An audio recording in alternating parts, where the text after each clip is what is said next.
မြောက်အတ္တလန်တစ်ပင်လယ်အတွင်းမှာလူသားသမိုင်းတစ်လျှောက်အမီမတိရှုပ်ဝက်ချက်များနဲ့ဖုံးလွှမ်းနေတဲ့နေရာတစ်ခုရှိပါတယ်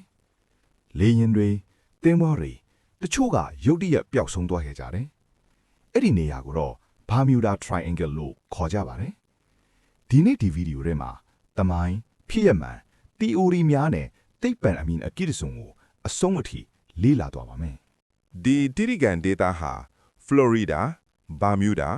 Puerto Rico တို့ကိုချိတ်ဆက်ထားတဲ့ area ဖြစ်ပါတယ်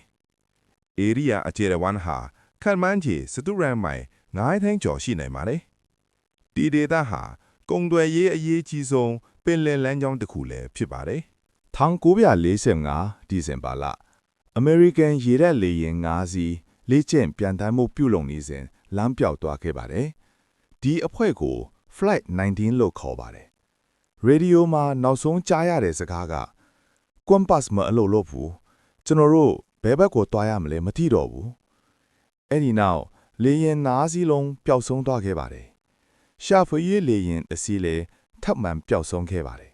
။ယနေ့အထိအကျိုးတက်ရောက်မှုကတိမပြုနိုင်သေးပါဘူး။ Hollywood ရုပ်ရှင်များစာအုပ်များ documentary များကြောင့် Bermuda Triangle ရဲ့ရှုပ်ဝှက်မှုမြစ်ဟာပုံမကြီးထွားလာခဲ့ပါတယ်။လူတွေဟာမရှင်းလင်းနိုင်တဲ့အကြောင်းတွေကိုရှုပ်ဝှက်ဆန်းချဖြစ်ယုံကြည်လေးရှိကြပါတယ်။ ဒါဆိုရင်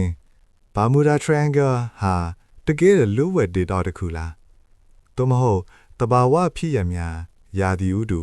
လူမာယွင်းမှုများပေါင်းစပ်မှုသားလား။ယနေ့အထိတဘာဝလွန်အထောက်အထားမရှိသေးပါဘူး။ဒါပေမဲ့ပင်လယ်ရဲ့နှဆိုင်မှုလိုပဲဒီဒေတာရဲ့ဇာလန်းဟာလည်းလူသားတွေရဲ့စိတ်ကူးရင်ကိုဆက်လက်လှုပ်ရှားနေစေဖြစ်ပါတယ်။အမှန်တရားဟာ